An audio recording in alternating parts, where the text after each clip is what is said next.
Hello, and welcome to Energize Us, Innovating BC's Energy Future.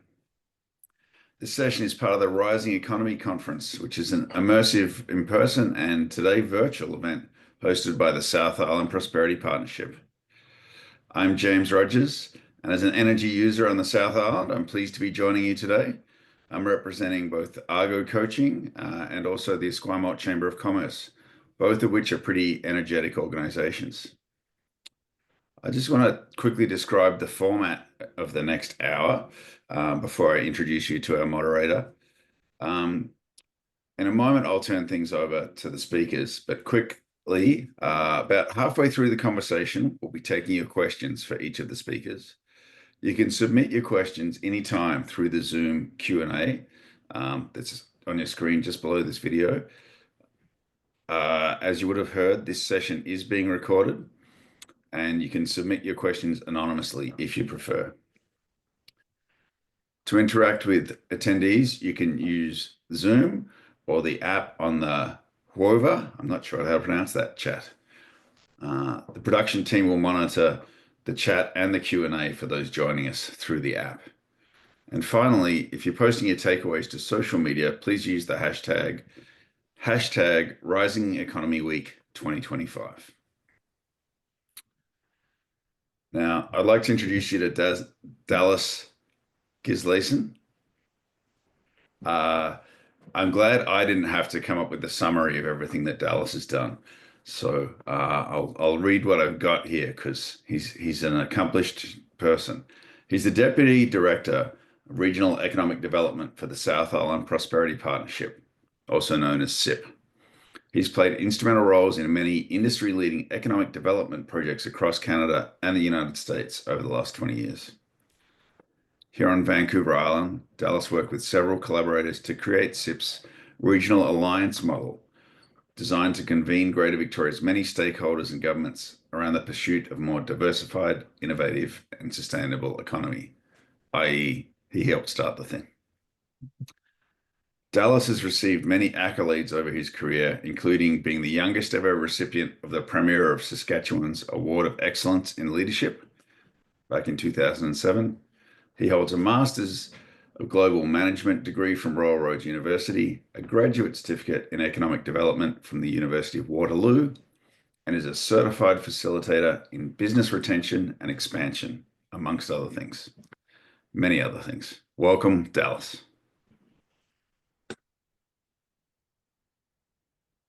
Well, thank you so much, James, for the introduction, and thank you to the Esquimalt Chamber of Commerce for being one of our partners for this week. We've been at it for the last few days here. The Rising Economy Conference is an annual event that SIP's been hosting, emerging out of the pandemic, really to explore sort of the pandemic economic issues, crisis rather, and then some of the themes coming out of there around how our region can obviously first and foremost recover from the pandemic and then explore themes around resilience. And speaking of resilience, we have a really great topic today around innovating our energy future for the province and on Vancouver Island.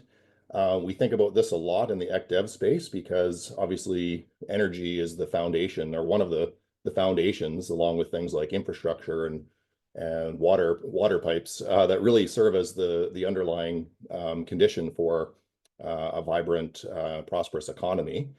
And in order to maintain that for years and decades to come, we need to look at the mix of energy that we use and sort of the changing forces at play that change the demand and the supply and the risk factors and all these things that as we move toward obviously wanting to have a sustainable, reliable, and affordable energy system.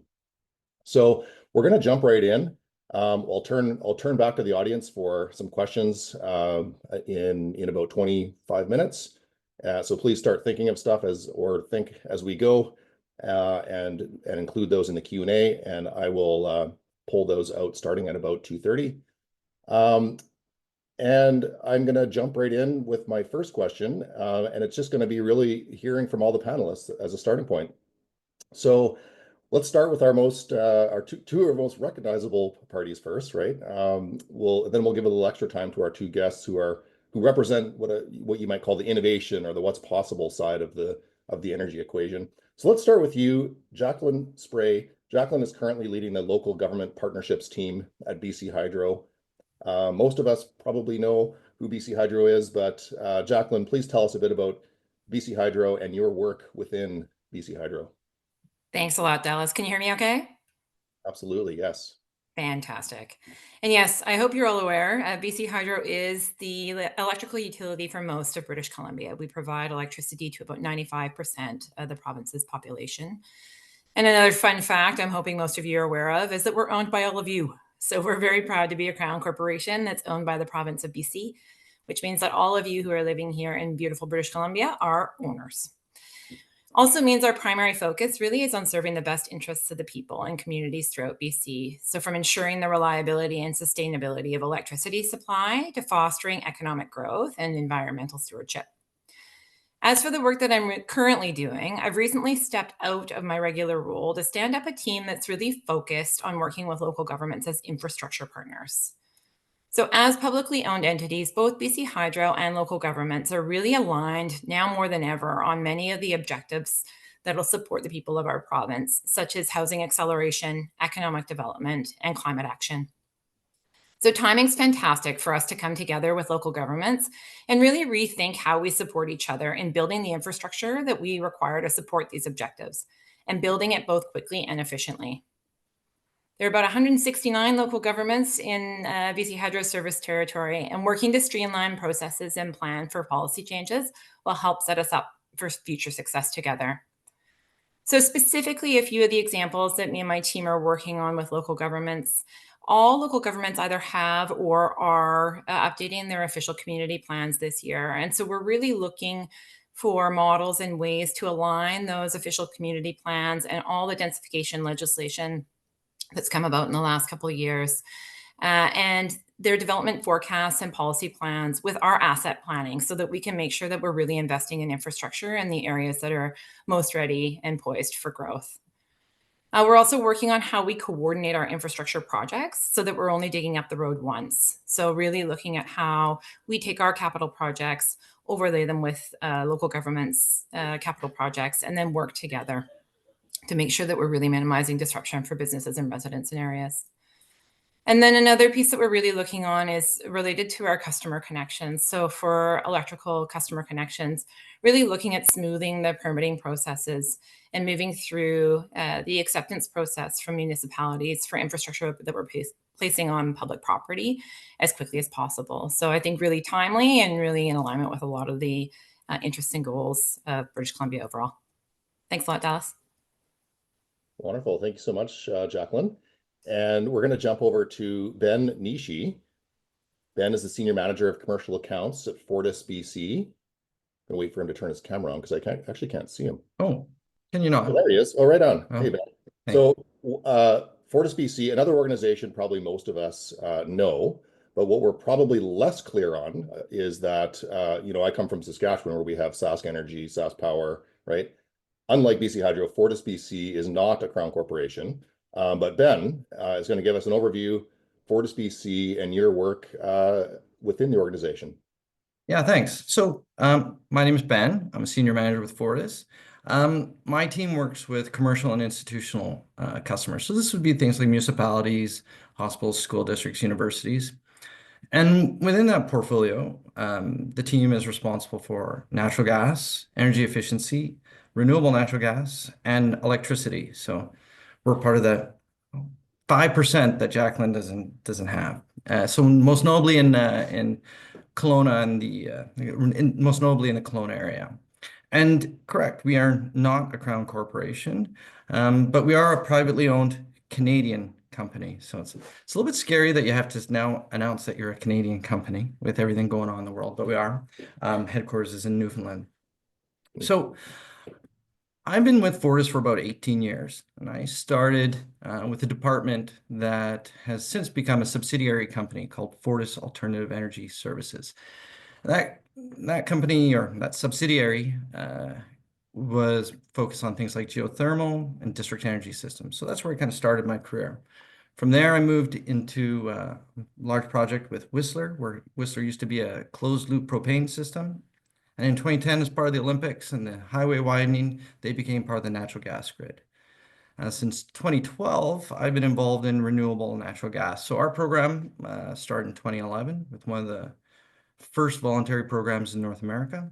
So I've been involved with renewable natural gas for about 13 years. So my career has spanned, a lot of the major energy forms in BC. And kind of what I'm hoping that my background brings to this discussion is first, the sheer scale of energy demand in the province, right? It's you mentioned water at the beginning, and actually water is something that's divided up by regional districts, municipalities, but energy is one of the few large systems that are province-wide.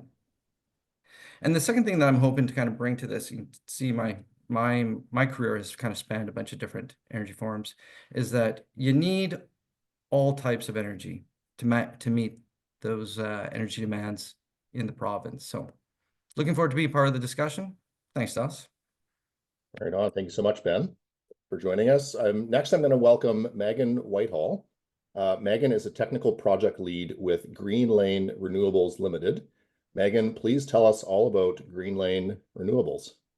Yeah, hi Dallas. Thanks so much for having me.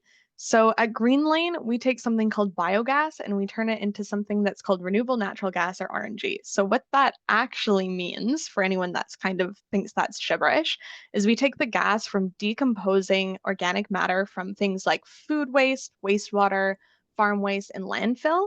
And then we use different technologies in order to remove the impurities from it. So this is primarily carbon dioxide, but also includes H2S and other contaminants like VOCs and siloxanes. At the end of that process that we're involved with, you're left with a high purity methane, which is actually the exact same as natural gas and can be used with our existing natural gas grids or wherever else you need to use your gas. Currently, Greenlane has over 350 systems across 28 countries. Getting into a bit more of my history, I've been at Greenlane for a handful of years now, and I've worked to commission over 6 projects in 3 different countries using 2 different technologies. And my focus through the entirety of my career so far has been on different renewable energy sources as well as water treatment. So I'm hoping to bring to the table today just a bit of my background, looking more at the sustainability lens and what does it look like as we transition from the energy sources we've used in the past and what do we want to look like in the future. Yeah, it makes total sense. And the question we're going to ask today for our panel. So thank you so much, Megan. I'm going to complete the panel now. Last but certainly not least, Peter Massie, Director of the Geothermal Energy Office at the Cascade Institute, which is based at Royal Roads University. Welcome, Peter. Perhaps to start, give us an overview of what is the Cascade Institute, and then, of course, expand on that. Tell us about your work within the Geothermal Energy Office. Take it away. Dallas, really grateful to be able to join the panel and the event here today. Looking forward to the discussion. So like you mentioned, I'm with the Cascade Institute, which is based out of Royal Roads. We're grateful to be on the traditional lands of the Lekwungen-speaking peoples, the Songhees, and the Esquimalt Nation. We were founded by our executive director, Dr. Thomas Homer Dixon. And the Institute, it's not actually energy focused, it's a complexity theory based organization. So they look at the world as a series of systems and look at interactions between these different systems. And our goal is really to identify what we call high leverage interventions or actions that we can take to disrupt negative change or exponentially accelerate positive change. And so the reason I'm here is we've identified geothermal energy as one of these high leverage intervention points, which is why we set up the Geothermal Energy Office. Just really quick geothermal energy 101. Geothermal energy is produced deep within the earth, it's heat, and we can actually harness it by drilling deep within the earth and circulating a fluid like water to capture that heat. We can bring it up to the surface where we use a turbine to convert that heat into power. For the electricity system. We can also use that heat directly. So even, I think Ben mentioned that he had been involved in geothermal, and we can actually use shallow geothermal directly as heat for heating our homes, our businesses, and other purposes. So it's a really neat, versatile energy resource. It's got a couple of major advantages. It's base load, so it produces power 24/7. It's zero emissions, which is obviously going to be increasingly important. And it's located deep underground, so there's minimal impacts at the surface. As director of our geothermal energy office, I'm looking at how we can advance geothermal power in Canada. Canada has a really interesting geothermal opportunity. We have some really exciting projects getting started here, but there's also a lot, because we're drilling for a subsurface resource, there's a lot of alignment with our existing energy industry. So Canada's got a real opportunity here to leverage its industrial and regional strengths.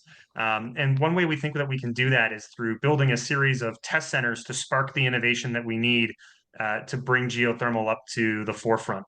And if we get it right, we're going to have a source of clean baseload power that's scalable and deployable just about anywhere. Sounds exciting. And I don't know if anyone's guessed, my last name is Icelandic. So you might say that geothermal runs in my blood. In Iceland, it's very, I think all their power is geothermal, if I'm not mistaken. So thank you, Peter, for that. So we're going to switch to the topic in a second. So the topic around innovating BC's energy future, but I thought it would be worthwhile before we do that to really ground us all in sort of understanding the topic of the energy mix here in BC as a starting point. So I think we're sometimes a bit confused in our understanding, and at least I am. Some of the terminology, like sometimes I'll say, oh yeah, our energy is 90%, 97 or 98% hydro, when I should actually be referring specifically to the electricity grid rather than the energy mix. So there's all these other types of energy being used. So for everybody, I'm gonna pose this question, and we can whoever wants to take a first crack at it. But what should residents or customers essentially know about our energy mix here in British Columbia? So that's the question.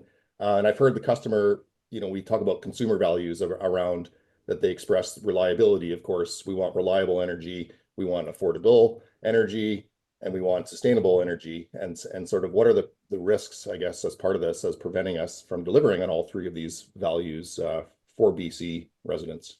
Who wants to start? I'm happy to start, Dallas. Yeah, great. So maybe I'll start by talking about the current sort of energy mix in BC. So you're right, 98% of the electricity that we generate is coming from clean or renewable sources. About 90% of that is from hydroelectric facilities, and the remainder is coming from wind, solar, biomass, a mix of the three.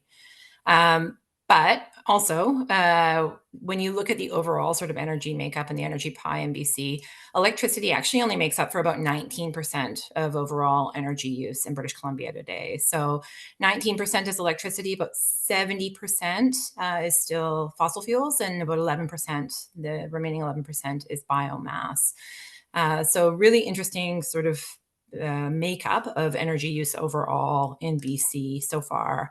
I think BC Hydro is really prepared to support an increased role in energy provision in the province. So we've got Site C. I'm sure everyone's heard now of Site C coming online later this year. That's going to add about 8% to our current supply, so enough to supply about 500,000 homes.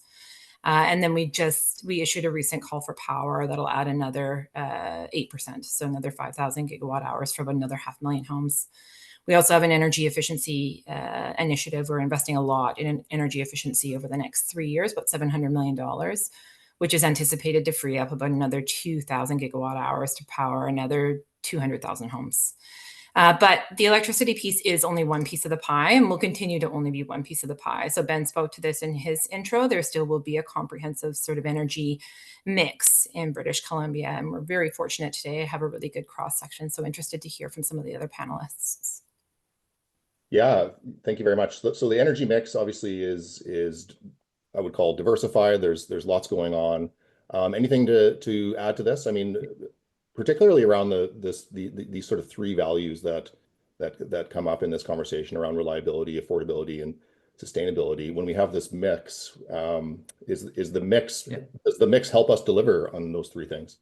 So the mix definitely helps us deliver. So absolutely agree. It's about, I forget what Jacqueline said, 17 or 19%. But yeah, Fortis and BC Hydro were both about the same, somewhere in the 15 to 20% range of the province's energy demand.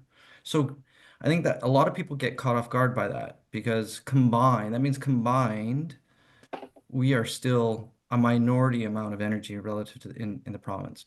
The largest piece of the pie is typically around refined petroleum products. That would be gasoline and diesel. That's the majority. So now, how has that benefited? Well, we've had a couple of really, January 2024 was we had an incredibly cold January 8th and 15th or so. But nobody experienced any outages, right? Everyone could go to work, their homes were warm, all that kind of stuff. So no businesses went out of, we're not able to provide whatever services. So from a reliability perspective, this very diverse pie of energy has benefited has benefited the province from a reliability perspective. Now, different industries take up different parts of those chunks of energy. So they gravitate towards those as a result of affordability, right? Those would be the primary reasons. Is how much is this going to affect our bottom line? And the second piece, will it affect our ability to do business? The second piece, though, that we need to remember is that energy demand is not even throughout the year, right? So we have peaks. So I mentioned January 2024. February this year was our cold peak. And so typically, right, so you often have a U-shaped graph. If you were going to, from our perspective, a U-shaped graph of energy demand, you have a winter peak and a summer peak. And in the winter, but we are still a winter peaking jurisdiction. And typically on the winter peak, Fortis delivers roughly twice the amount of energy that the electric systems do. So it's a gargantuan amount of energy that flows through our system in a short period of time. And it's just something that the pipe system is built to be able to do. So those are a couple of things to keep in mind. The other portion in the energy mix that we have to keep in mind is where the growth is going. And I'm not sure if you're gonna touch on this, but we're also anticipating extreme amount of growth, rapid growth in the Pacific Northwest in the next 10 years. So there's an organization, the Pacific Northwest Utilities Conference Committee. And so what they're a forecasting organization. And they do 10-year forecasts, and they've done it from 2022, 2023, and 2024. However, the change that they've done since 2022 to 2024 from their forecast, the addition in the forecast from those 3 years is roughly 7,400 megawatts. So people kind of get caught up, like what's a megawatt, what's a gigajoule, all that sort of thing. But that's works out, in rough approximations, somewhere in the neighborhood of 5 to 6 Site Cs. So we're in this spot where, from the energy mix, we're looking at what's the transition, but we're also in a period of incredible energy addition. So there's two things that utilities are grappling with right now. So I want to shift. I don't want to cut off Peter and Megan if you have something to add to this question, but I do want to shift the conversation toward innovating that future, because so the conversation now is like, what's the future demand and how do we grow into this? And so I pulled a stat just for BC Hydro, for example, has forecasted electrical demand will increase 15% or more by 2030 due to things like population growth, housing construction, industrial development across all sectors, more homes and businesses utilizing electricity. Of course, electric cars and electric buses are coming on now with BC Transit has announced that. So there's demand. So that's just on the hydro side. But maybe so when talking about innovating the future, and let's start with Jacqueline on this, and we're going to go through and learn about innovating and how do we get new energy and new technologies into this. But starting with Jacqueline, so you mentioned the call for energy, for example, and how you may adopt new innovation into the system. Tell us about that process and sort of how does BC Hydro look at innovation and actually specifically new types of energy that could be added to meet this demand by 2030, for example. Absolutely. So the call for power is a really great example of how we're looking to really diversify those supply options for British Columbians overall. So the call initially looked to acquire about 3,000 gigawatt hours, but we've actually selected projects that are going to add 5,000 gigawatt hours, as I mentioned earlier, which is about 8% to our current supply, enough to power about 500,000 homes. And there's 10 renewable projects overall that have been selected. 9 of them are actually wind and 1 is solar. And one of the really kind of cool things that came of this call for power is that those projects are quite geographically dispersed across BC. And so there's 5 in the southern interior, there are 2 in the central interior, 2 in northern BC, and there's 1 actually here on Vancouver Island. Project up just outside the Campbell River that'll provide 170 megawatts of supply, or enough to power about 50,000 homes. And so a really unique aspect of the call, and one of the pieces that I really appreciate, was this First Nations ownership component. So First Nations were engaged extensively on the design of the call. And the call included a requirement that projects must have a minimum percentage of equity ownership held by First Nations in order to be eligible for participation in the call. So the result of that is that nearly all of the projects that have been selected have First Nations majority ownership, actually. So 8 of the 10 of them have 51% equity ownership, which represents about $3 billion of asset ownership for First Nations. So really significant for First Nations in BC. Development and construction of the 10 projects at a time where we are looking to figure out how we are going to make sure that we are boosting our economy are anticipated to generate between $5 and $6 billion in private capital spending throughout the province. And during the construction, anticipated to create approximately 2,000 jobs. So BC is really well positioned to add more intermittent renewables to the electricity grid. We're super fortunate here because we've got this integrated hydroelectric system, and hydroelectric dams really act as batteries. So if the wind isn't blowing or the sun isn't shining, we've got this sort of battery backup, if you will. So super fortunate in that we're very well positioned to look to these intermittent renewables. And although this was our first call in over a decade, we have committed to repeated calls now. So this was now the first call of what we anticipate to be multiples moving forward. Great, thanks. We're gonna hear from Megan and Ben and Peter in a second, but Ben, I just want to go to you quick. So because I know that Fortis does have biofuels that enter into the system. I don't want to use the word grid because it's not a grid, but it's a system of. No, you can use grid. It's grid of natural gas. Yeah. How do you go about increasing the supply then of biogas into your system over time? Well, aside from people like Megan doing really important work, that's the first part. And let's see, how do we go about doing it? So first, I would say we're purchasers of the renewable natural gas from companies like Megan. So my answer might almost be a touch boring, because we have to make it easy to do business. And part of the way to make it easy to do business is around regulatory and permitting and the bureaucracy that some of these companies have to go through to get their sites developed.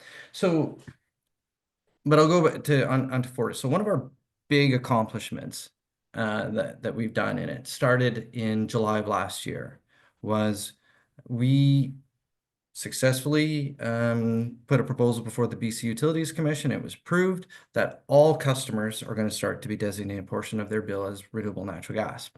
Now, this is actually an enormous accomplishment, and for us, this might be the pendulum on which we'll look back and go, that's what tipped us over for the energy transition, because previously we could only sell it to people who voluntarily put their hand up. So that limited the amount that we could bring on, because you had a limited demand. But now we have regulatory approval so that all customers can start to be designated a portion of their bill to be renewable natural gas. So that's huge, but that process took about 2 years. Now, I think a lot of people will be listening, be surprised. It seems like a no-brainer. Similarly, there's another renewable natural gas developer in BC, in Vancouver. and not Greenlane, but so I don't want to use their name, but they're working outside in Alberta and the United States, and they're doing that because they can get their building permit in Alberta in 35 days. Hmm. Right. So they've got other projects in the Lower Mainland where they've been waiting for 5 years. Hmm. So Right. if you're a business, where are you going to develop your business? It's in a place where it's easy, where it's attractive to invest. Yeah. Okay, so Megan, let's hear from you on this because you are a business, you are the operator or the type of operator that Ben is referring to here. What would be a realistic goal then to one, improve these conditions that Ben's talking about, but also to get a percentage of like what's a goal that we should strive for?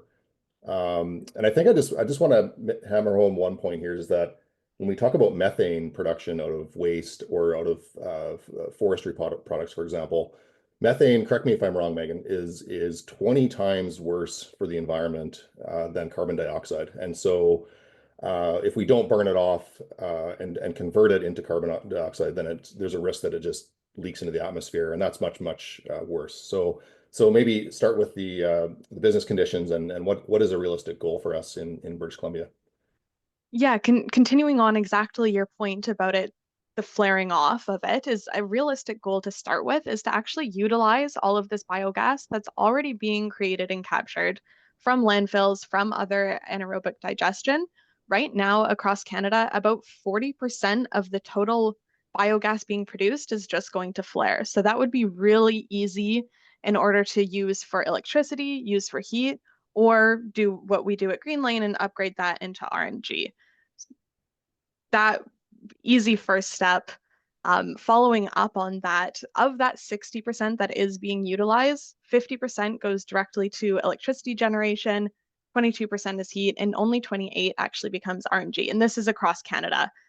And methane emissions do remain a really big problem, and fugitive emissions get talked a lot in the news, especially because methane is such a high contributor to greenhouse gas.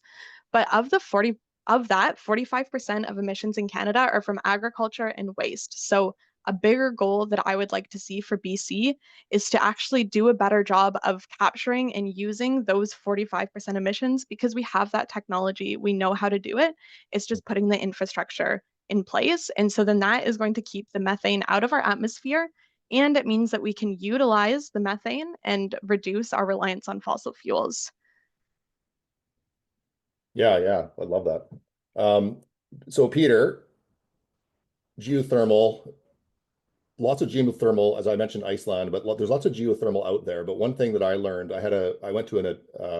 attended an amazing keynote actually from the founder of the Cascade Institute, Dr.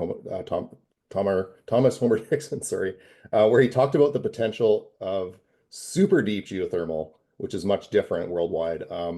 Now the question is, how do we get this technology online?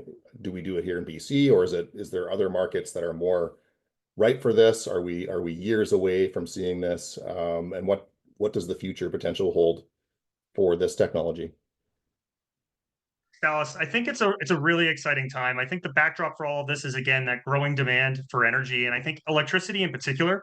The growth that we're seeing in BC is part of a global trend where the IEA is projecting that even if you assume we do nothing more on climate, the role of electricity in terms of our final total energy use could double by 2050, and that's in most, if not all, regions across the world. And so this is a real common global challenge that we're going to need a lot more energy and electricity in particular.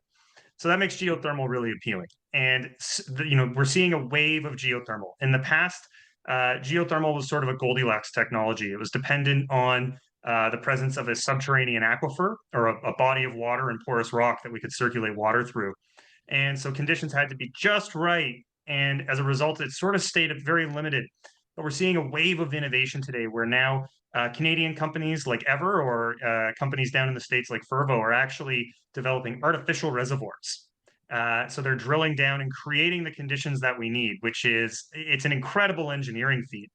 And what this lets us do is drill down deeper to hotter temperatures If you drill down far enough, you sort of lose that porosity, that permeability that creates the aquifers. So our ability to generate artificial reservoirs lets us drill into the basement, so to speak.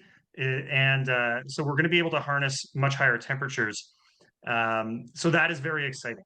We're already seeing costs change very, very quickly. So if you look at the estimates put out by the US National Renewable Energy Laboratory, the capital costs for these next generation geothermal systems, the estimates have fallen 50% in just the past few years. So this is really, really exciting.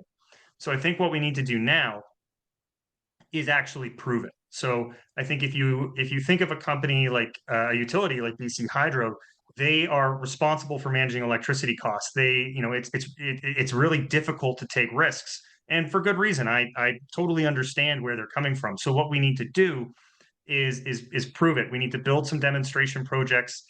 We need to come up with data that shows the technology is viable. We're seeing it in the United States.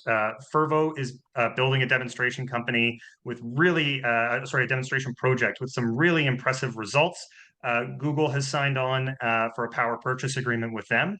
And, we see opportunity here in BC. So Western Canada has a strong geothermal resource, and it's actually best there's sort of a volcanic range in BC that has some really incredible geothermal resources. They have what's called a high temperature gradient. So that means it gets hot very, very quickly as you drill deeper.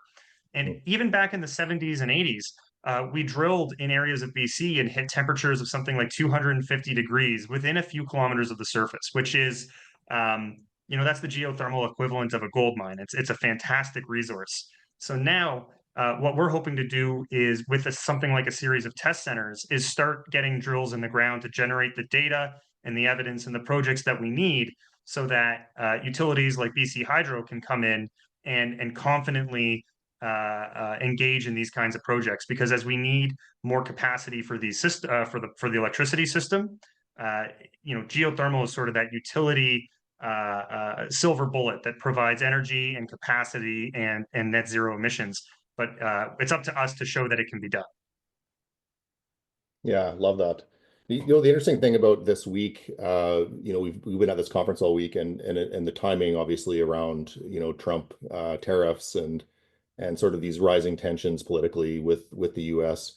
And despite all that, there's so much optimism and so much that can be found by just looking at our own capacity, like what we do in Canada to produce things that we need, or also to export things that the world needs. And it's not just the US, right? I mean, it's a big world out there, and US obviously we've gotten a little bit complacent because they're right there. But yeah, so it's interesting to feel this sense of optimism about what's possible in energy and in alternative energies.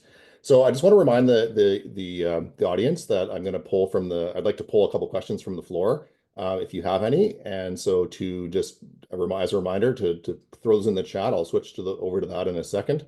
I did want to just hear from folks here from the panel on a concept of integrated energy. So how can we link some of these things together where you have multiple energy sources sort of feeding into this equation of reliability, affordability, sustainability? I know we do that already through, we have natural gas that produces electricity and things like that. But what might this sort of situation look like? And I'll use an example.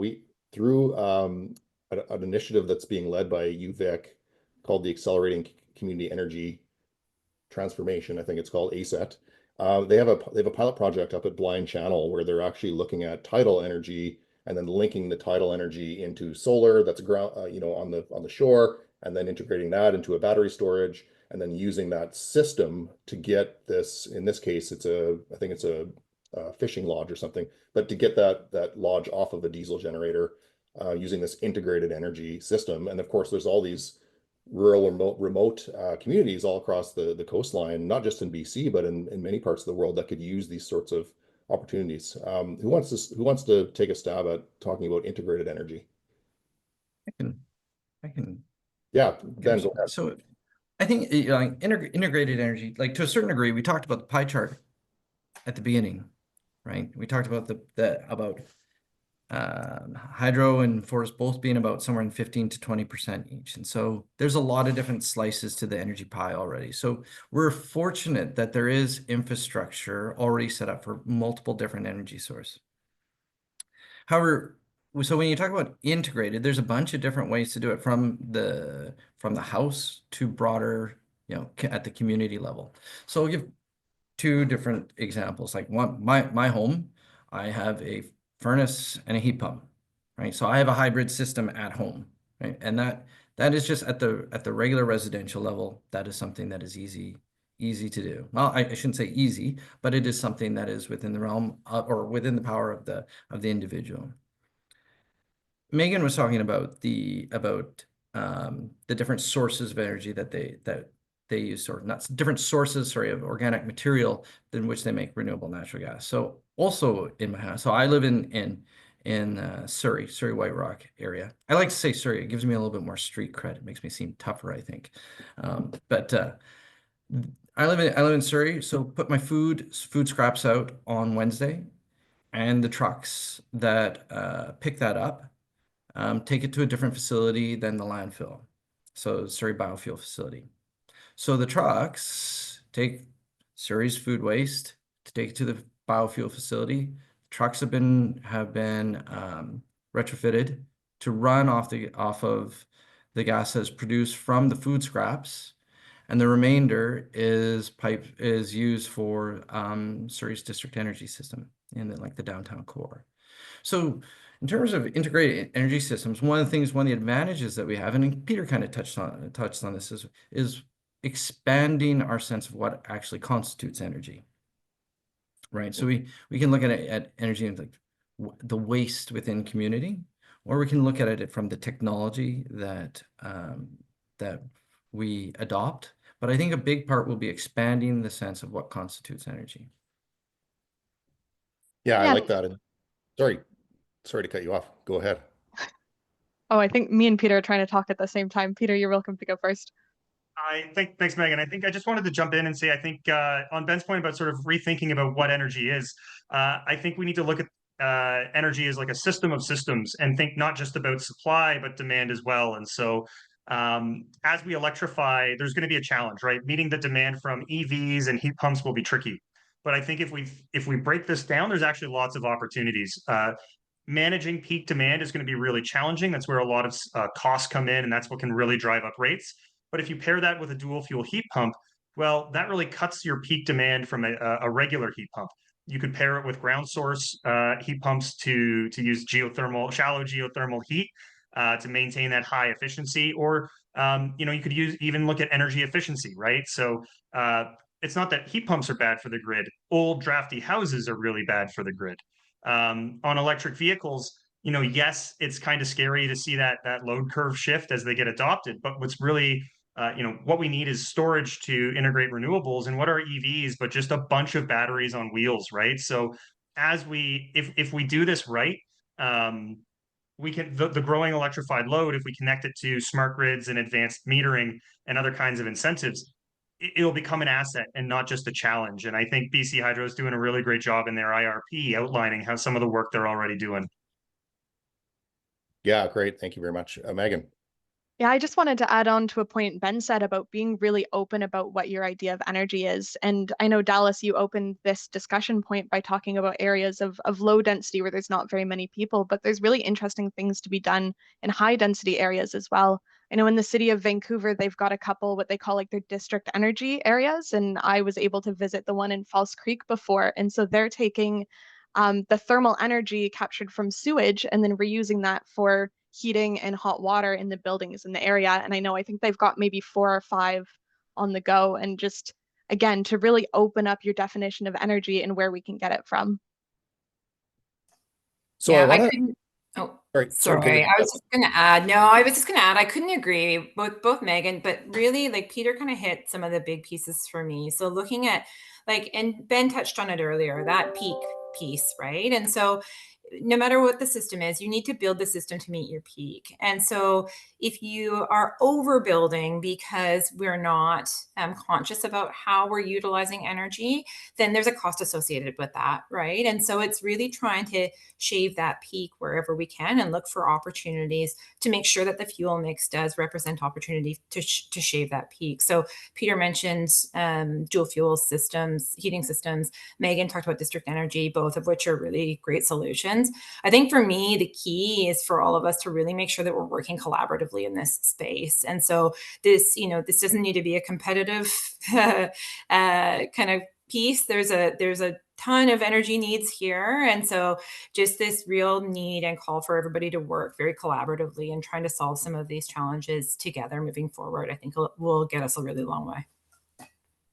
So I want to. There's not a lot of questions coming in the Q&A, which is fine, but I still have lots in my notes too. So, but I do want to talk about innovation in technology space. We often talk about like the innovation ecosystem. So creating an ecosystem that's supportive of entrepreneurs and innovators and even commercialization coming out of post-secondaries and sort of this from the scientific side. I want to talk a little bit just about how do we support more innovation? Is there an ecosystem in British Columbia that's ripe and sort of bursting at the seams with innovation, or is it a hard jurisdiction to be innovative in? And what can we do better as governments, as economic development practitioners, and other pieces of the ecosystem, like the capital market, for example? Ben, Peter, Megan, any thoughts on that?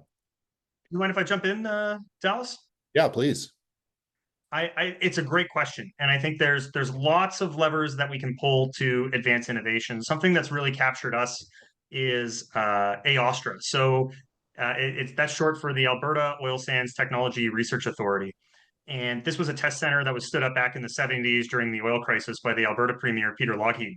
And they realized that 80% of the oil sands weren't accessible, and there was actually technology that could harness them, but the private sector was too risk averse. Right, these were big capital projects, really risky investments, and so the test center was set up as an independent center of expertise where the public would co-fund projects with the private sector to de-risk it and demonstrate that it would work. And so as a result, they took a really focused, targeted, deliberate approach on an important problem, one that if solved would really change things. And what happened is they invented in situ oil sands extraction, which completely redefined the economic future of Alberta and frankly Canada, right? So just this incredible story of industrial policy success. And I think what we're seeing globally is a return to this more active role for the state in industrial strategy. If you look at the IRA down in the States, or even I talked about that company Fervo in the past. A lot of their success is coming out of a partnership with a US funded test center called Forge. So I think to support innovation, we really need to think strategically about what are our existing advantages and what problems, if solved, would really create a step change in the economy and in our energy systems. And so I think there's some great examples of things going on here, like BC SICE is doing some really great work, and I think that's the kind of stuff that we need to do to move the needle. Anyone else have thoughts on innovation ecosystem? How do we support innovation path to market? One of the things I just want to hop in really quick with a very brief point and just say one thing that I really appreciate about British Columbians and what makes innovation, I think, a little bit easier here than some other places is people in BC really care. We really care about our environment. We have such beautiful nature. There is such a push to protect it. I did live in Alberta before I moved to BC, and it's such a stark difference the way that people feel about sustainability, about the environment, and there is just such a bigger push here. And so businesses, everything to try and leverage that a little bit more because the public interest is there in a way that it isn't in different Canadian provinces. Ben, you can take it away. Oh, no, thank you. One of the things I guess I want to caution on, so we do have different innovation funds and that sort of thing, and there's capital available.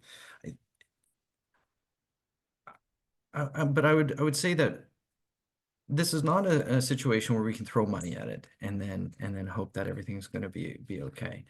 I go back to that other RNG developer that is doing business in Alberta, doing business in the States. These are British Columbian businesses, but they've, through administration bureaucracy, they are going to other jurisdictions.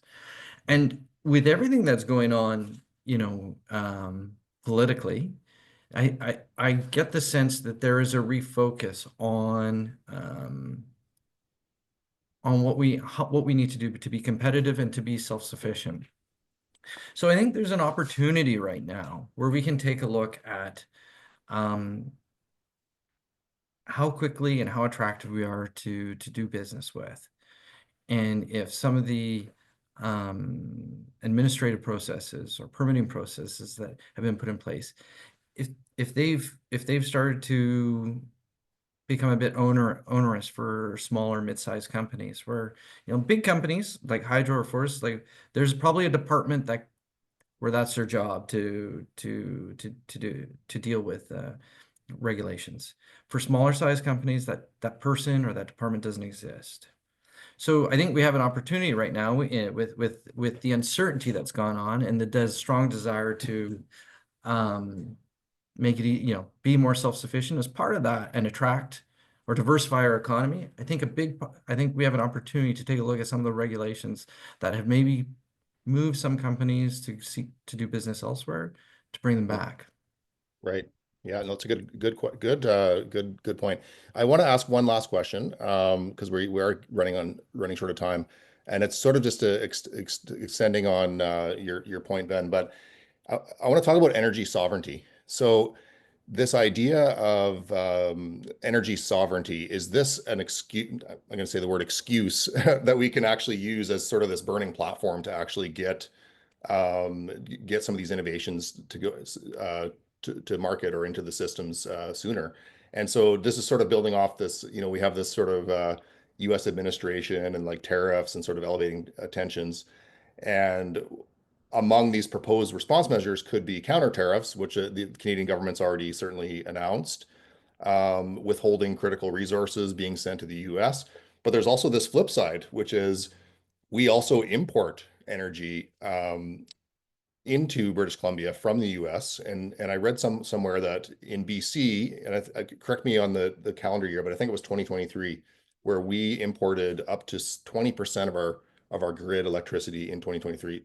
Correct me if that's wrong. So I want to pose the question, and we'll start with you, Jacqueline, on this, but how important is energy sovereignty to sort of accelerate some of this?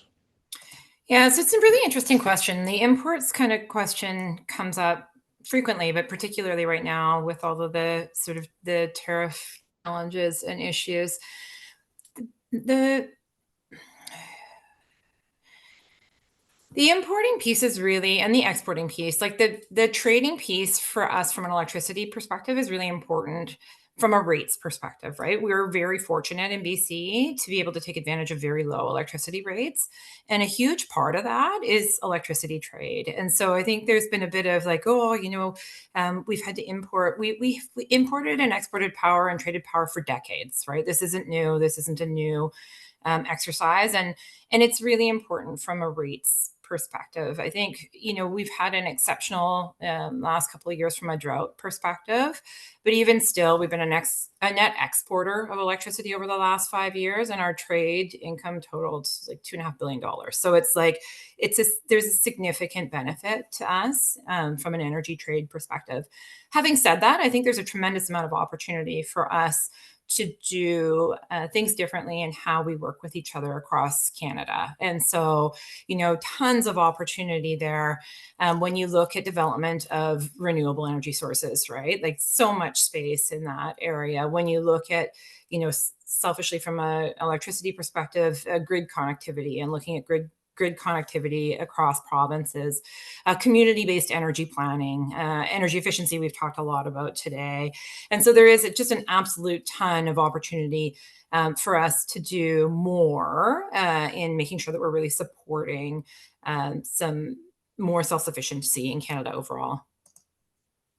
Awesome, thank you. Any last words, Peter, Megan?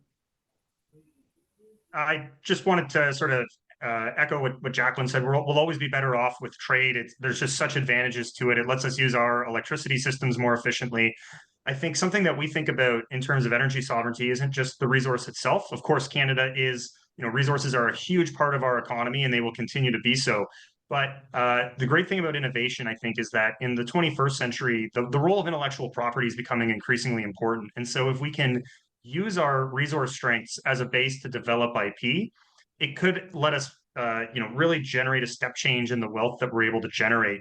The great thing about IP is we can export it and it's not constrained by geography. These are things that can travel easily around the world. And so as we face greater tension with our closest neighbor, IP might be a pathway to sort of get out of that relationship and into one with a little bit more diversification. Good point. And maybe if I can just add one other thing. So Jacqueline talked about the imports, and that question is coming up. We get a question of why we're buying RNG from Alberta, right? The utilities, like the grid, with essentially the exception of the grids, with the exception of Texas, we're all designed to work together. And we say affordability, sustainability, and reliability, and they are not separate things. They are inextricably linked, right? So there is a benefit to buying from from other jurisdictions. There's a price benefit, or there's a reliability benefit.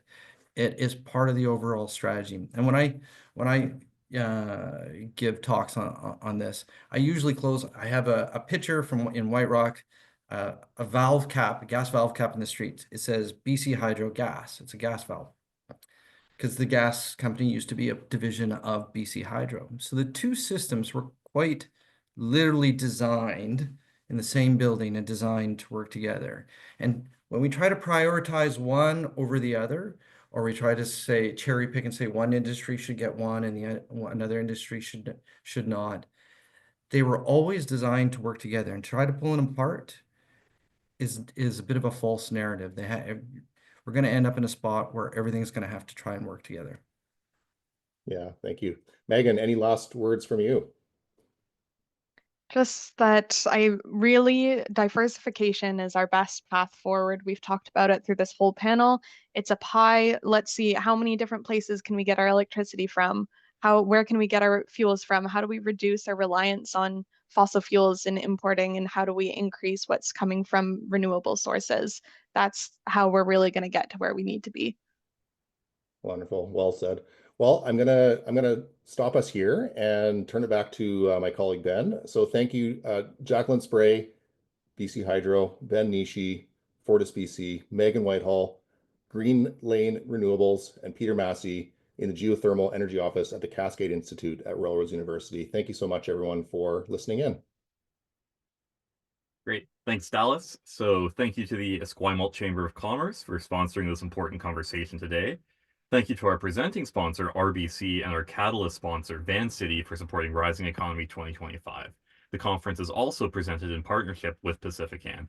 Thank you to the attendees, and we encourage you to head back to the Hoopa platform to continue the conversation. There, you can check out the event agenda and the last upcoming session of the day, and you can head to the community section to check out the exhibitor booths, join virtual meetups, and engage in discussions. Coming up next, we have an Ask Me Anything about employment law.